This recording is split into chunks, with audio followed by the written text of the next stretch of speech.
Hello writers, come write with me. My name is Mykela Greenwood. I create worlds for mind adventures. Welcome to my YouTube channel, Write with Mykela. Don't forget to like and subscribe and hit the bell so you can go on this journey with me.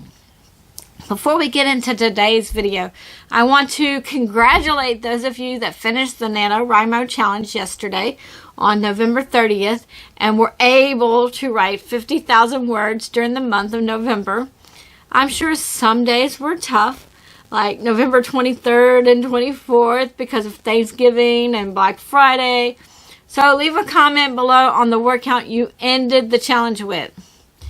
Now, today is Friday, which is story time, or the day of our chapter exchange. If you're writing with me and wish to exchange chapters, then send your chapter with written permission to WritewithMykela@gmail.com. I will post the email address at the end of the video. I am looking forward to reading your chapters, even if I can't read them all on the channel. All chapters read on Fridays, whether they are mine or another writer's work, are copyright protected material, and no one may use any part in writing their own stories. This story is also PG-13, so if you are under 13 years of age, you need parental guidance. This story is in its rough draft stage, just as the last story we heard.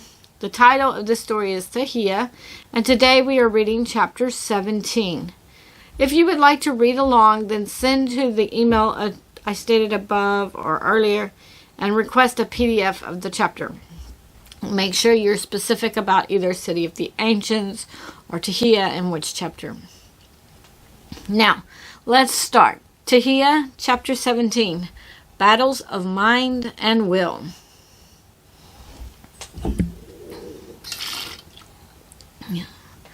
After some time, the scouts left the mountain and returned to their group. Usually, the scouts would catch glimpses of witches or warlocks, but not this time.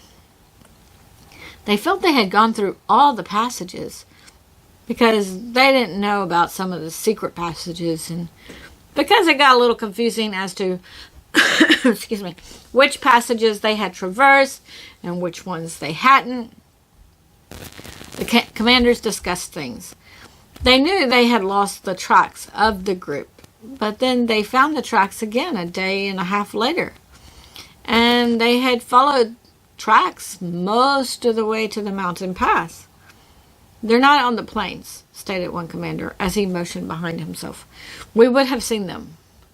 "But they could have gone back or backtracked," put in another commander. "I thought they always had people in the mountains," put in a third commander. "We were told to comb the mountains, so that is what we are going to do." "Are we going now or wait until the morning?" asked the first commander. "We are going now," stated the third commander. We will have soldiers with torches and soldiers with swords. They will pair up, and we will catch those witches and wizards on fire and then run them through with our swords." The commanders split up and then gave the news to their various groups. Then all the soldiers headed to the mountain pass. A person ran in the chamber with the queens and chancellors and announced the impending invasion. Many had their hearts in their throats, even though they knew it was coming. Tharkek and Raisler told Tajiia to go to the chamber with the children. But Arswaya and Artur said no, that they needed her out protecting. Tajiia answered with, "A tree up in the mountains agreed to stretch its roots." No one was sure, but they went to take their post, and much to their surprise, there were mirrors here and there. Some stopped to look in the mirror at their changed image in the mirror, and most were surprised at what they looked like. They had imagined certain bugs and thought they had said the correct witch name or word for those bugs, but that was not what they saw in the mirror. Several queens thought with their groups not to let the mirrors distract them, so everyone hurried on to their post. As the first soldiers entered the mountain passage, they passed through an air wall, and the passage echoed all around. "Welcome to our humble home. Please remember to leave your shoes at the entrance." The soldiers paused, and they saw racks of shoes to the left and to the right of the entrance. "We're not removing our boots," shouted a commander. "Just proceed." "But they know we're here," stated a soldier. "And we know they're here," stated the commander. "Just be glad I didn't ram you with my sword for your insubordination." One soldier thought to ask if they should count the number of pairs of shoes, but decided not to ask. He would count them himself and give that number to the king if asked, especially if they killed that many witches and warlocks. The soldiers proceeded until the passages split into two. The commanders would order a number of soldiers up each passage based on what the scouts said the passage did. The soldiers' instructions were clear: to kill or burn any man, woman, or child they encountered. Tajiia heard the instructions through her connections to her air walls, so she set a spell to double the grains of any person's spell. Then she felt she shouldn't have wood or clothes spew out of any air walls. They were in the mountains, and there were rocks and rubble all around, so she would change some to rocks. The first set of soldiers that went up the left split 2 more times. After the third split, there was another air wall, and every other soldier shot through as rocks. Tajiia made sure they didn't become talking rocks. The soldiers that weren't rocks stepped on the rocks and lost their footing and balance, and they began cursing under their breath. Tajiia used her connection to capture the sound of a voice, so she used the voice to ask, "Why do we follow the king anyway? What has he done for us?" A soldier turned to another soldier and said, "How dare you ask that?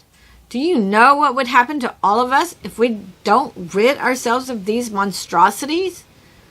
"Why are you asking me that?" said the one soldier. "Because of what you just asked all of us," said another soldier. "I said nothing," stated the soldier. Several other soldiers were going to say they heard him when Tajiia once again used the voice and said, "Why do you follow the king? He kills people." "How did you do that?" a soldier asked the one soldier. "How do you speak without moving your mouth?" The soldier shrugged and shook his head, but he didn't dare open his mouth again, and they continued. "The king is good," stated one soldier. "Yes," answered the commander with them. "He helps us against those nefarious beings. I had a daughter, and those people corrupted her. Now she is one of them. My wife was sympathetic to them, so we had to jail my wife. Sure enough, my daughter came, and we captured her, but she would not renounce those devils." They were close enough to another air wall as the commander said this. Tajiia heard the commander's reasoning. She knew at once they would not change that man's mind, and she was outraged that he would participate in jailing his own wife. She also at once knew what the next air wall and mirror beyond would do. The soldiers stepped through the air wall, and the commander was no longer in his armor. But in the mirror, he saw his wife and his daughter standing arm in arm. He opened his arms and said, "Cincinnas, you have recovered our daughter, and Neptili, you have returned to your mother." Tajiia didn't have the mother's voice or the daughter's voice, so she just used her own voice. "Now, Father, you have come to my home. I live here, and I brought Mom here. I'm glad you have removed your armor as you approached us." The commander looked down at himself, and it startled him that his armor and sword were gone. "I hope you can call off your soldiers," continued the daughter. "I ask in the very least you do not harm my people as your king harmed my mother." The image of the mother bent her head into her hands and began weeping. "Oh, it was so horrible, and I trusted you, Pulton. Come, I will take you home, stated Pulton, the commander. My soldiers can continue to purge our land of these evil people. He reached out to grab his wife's hands, and his hand hit the mirror. Instantly, the images were gone, and all he saw was the image of himself. This time, Tajiia had his voice. So the image in the mirror asked, "So, to you it is worth it to serve the king when you were ordered by him to kill your own daughter and have your wife thrown in prison?" Pulton drew back his fist and punched the mirror. The mirror shattered, and shards cut his hand and his wrist and arm as far as his hand had gone through the mirror. "Demons!" he yelled. "Return my wife and daughter to me!" The soldiers passed around glasses. The commanders had not told them to spare anyone, and some of them knew of a person or two that might also be here. Could they also bring certain people out?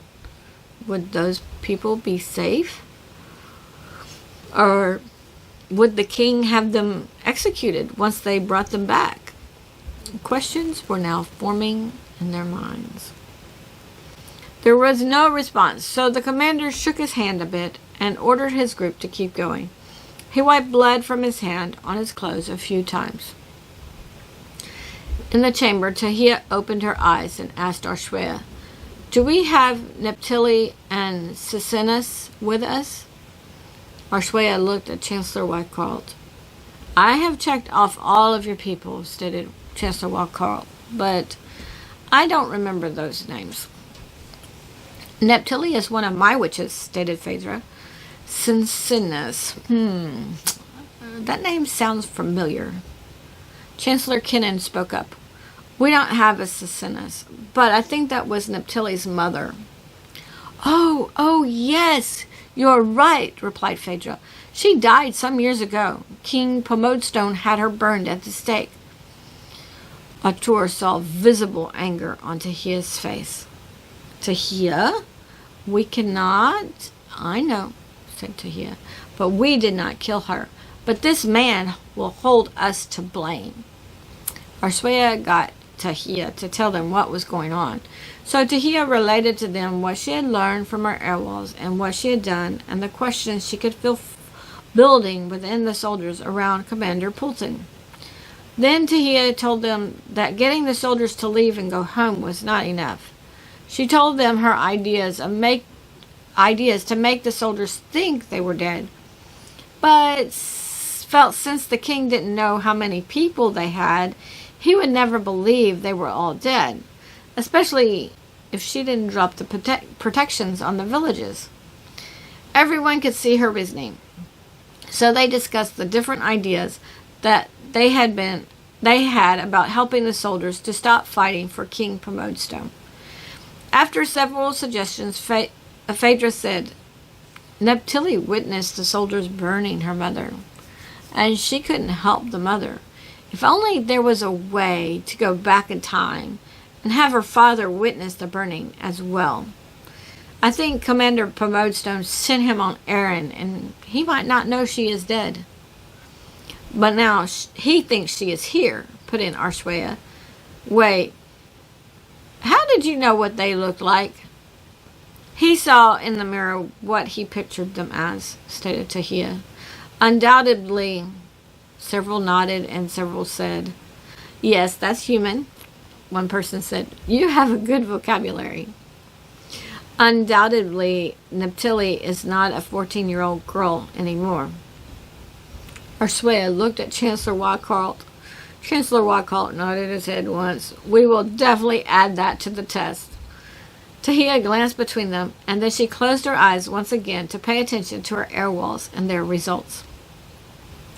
Several other groups of soldiers experienced similar things, and this astounded all the witches and warlocks, and a few wizards, who were bugs on the wall or behind a rock, and they had heard the prejudiced speech before, but they didn't realize how deeply it ran. Suddenly, Bollock thought, "Oh no, Varant, I feel the grains dropping. What do I do?" Varant thought, You should be with the other children, so you should be fine.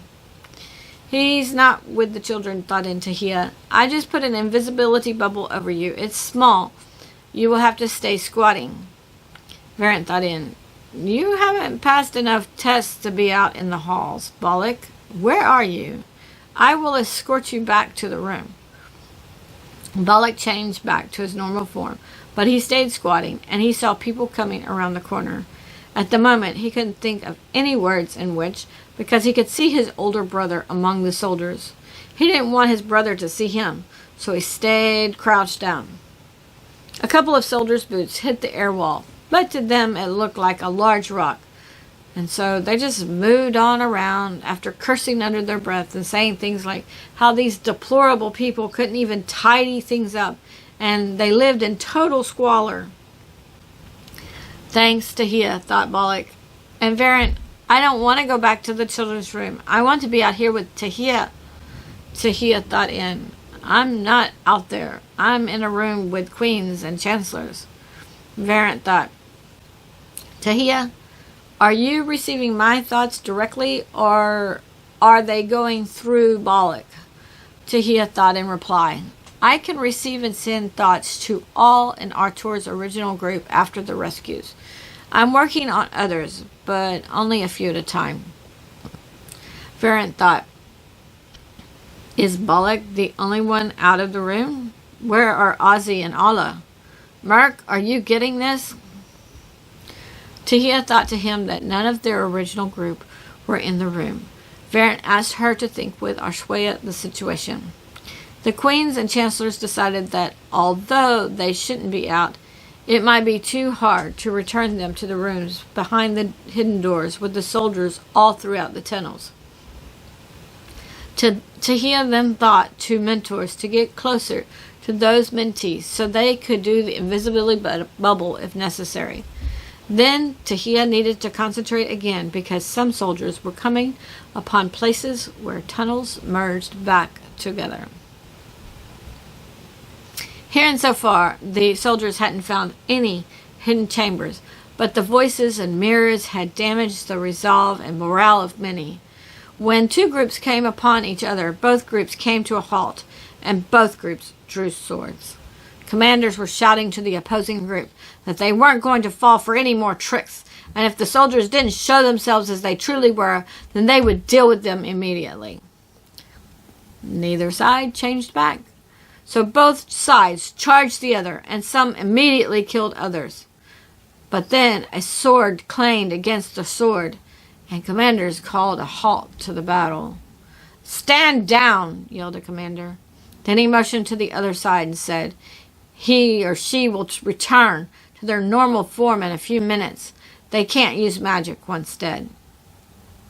Everyone looked down at the 4 dead soldiers, and some held their breath. But no one changed back. After several minutes, the one commander said to the other commander, Rogers, what's your first wife's name? Gwyntel, replied Commander Rogers. First commander shook his head. We didn't get a report from the scouts that the tunnels came together. Maybe they didn't know or realize, stated Commander Rogers. We need to fall back, stated Commander Schutz. He held up his hands. I'm not an enemy, but these tunnels have ears. We need to discuss how to know our own. He motioned to the cavern floor. We can't keep killing ourselves. Schutz, what's your first daughter's name? Asked Commander Rogers.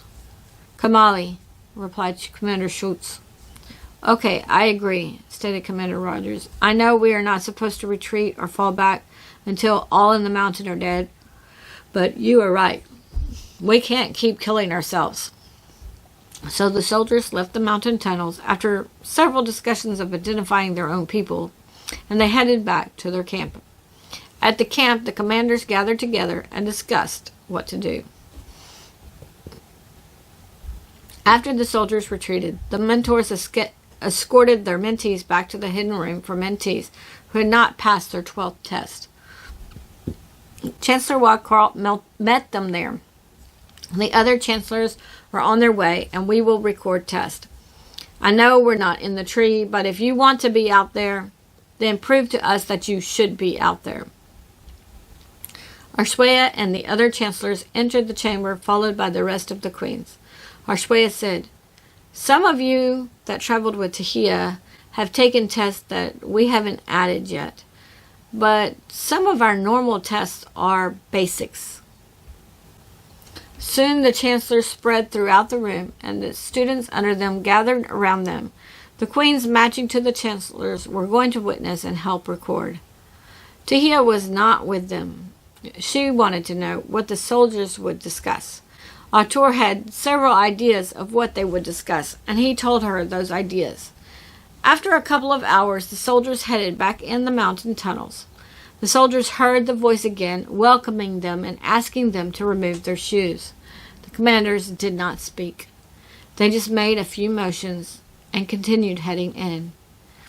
The one soldier that counted the pairs of shoes before counted again to make sure he remembered correctly. But the number was different, as were many of the pairs of shoes. Before, he counted 37 pairs. This time, he counted 76 pairs. He was glad he hadn't said anything. None of the soldiers spoke or made any noise, except a cough here and there, or a clearing of the throat, or the clanging of armor as they walked with their boots on the stone floor. Several witches and wizards and warlocks passed their 12 tests, but they held off on going through more tests because they wanted more people to test. Those that passed the test went back out, and everyone was in place when the soldiers entered again. Tajiia noticed right away that the soldiers weren't speaking, but were making hand signals. She turned to Artur. "You didn't say anything about hand signals." Artur thought a minute. Yes, they sometimes use signals to each other, but that's never been by itself. It's usually easy to discern, like," he pointed a finger and made a circle. "Something like this. They want some of the back soldiers to circle around to surround us. Sometimes they hold up 2 or 3 fingers, and then 2 or 3 soldiers will split off from the group." "Well," started Tajiia, "when they spoke, what would they say?" Artur told her some of the things. He had really wanted to be out in the halls, as he had a lot of experience, but everyone agreed that Tajiia needed that knowledge, so Raisler and Tharkek had gone out in his place. They were able to think together like Akel taught them to do. They had actually taught several people to be able to think with others, and that was helping their people because panic was lower. Of course, being bugs also helped. As the tunnels split, the soldiers made signals and continued very quietly up different paths.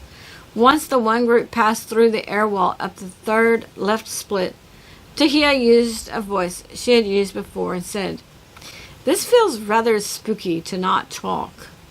Several turned to the soldier whose voice Tajiia had used, and they shushed him. The soldier shrugged his shoulders.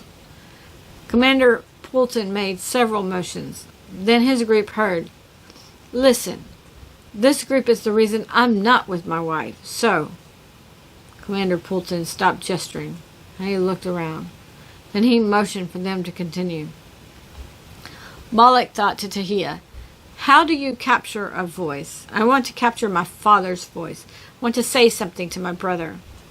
Tajiia explained to Balak that it wasn't just a voice, but an attitude as well, and that she wasn't sure if Balak could capture a voice he wasn't hearing at the moment.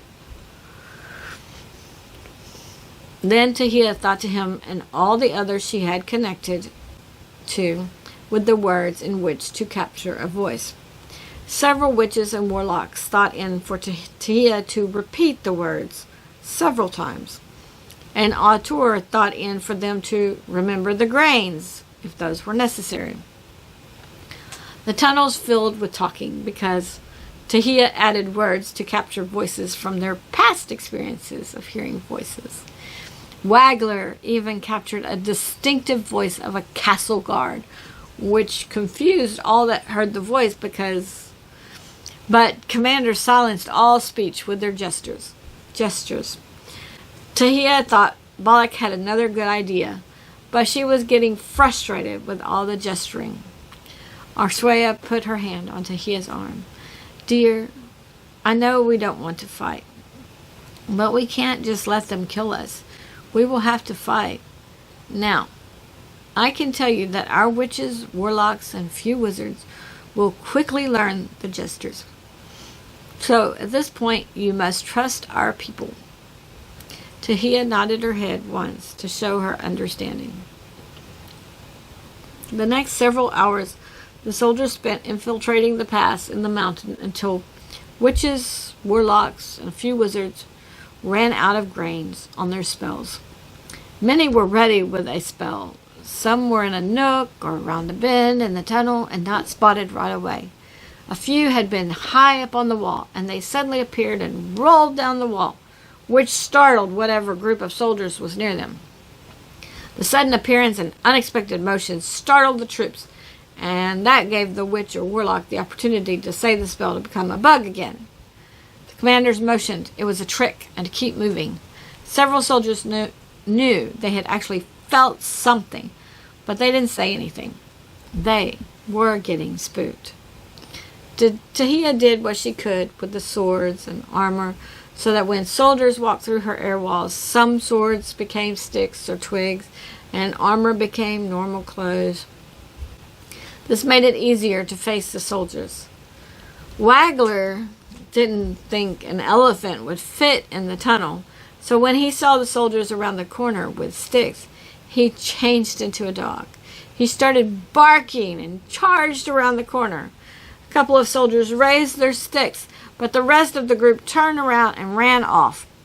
They didn't see the commander signaling that it was a trick. The soldiers that stayed hit Waggler with the sticks, but they didn't deter Waggler. Waggler charged the commander.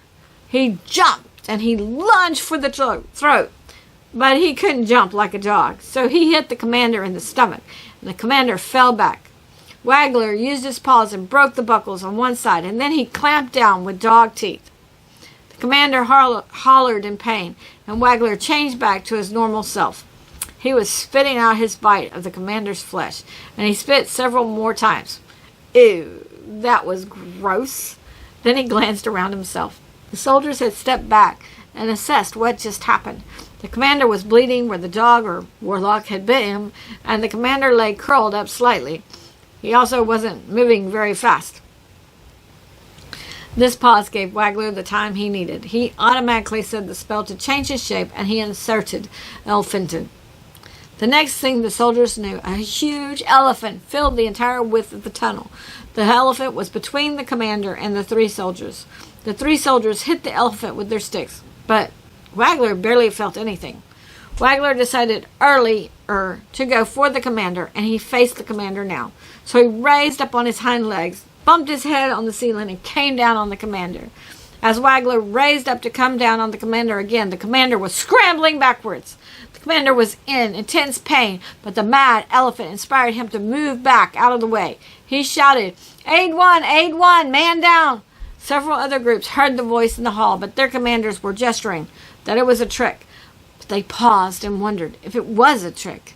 A couple of groups headed to the voice. When Waggler heard more soldiers behind him, he ran over the commander and down the hall. He knew he needed to change into a bug again to get away, but he wasn't sure he could go from an elephant to a bug. Then he thought he would just add words to the spell.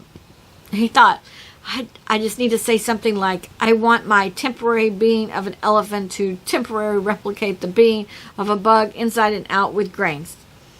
Then he thought, Tajiia, what grains do you normally use? Tajiia thought to him, Wasidit is between 4 and 5 hours. Dasidiks would be double that.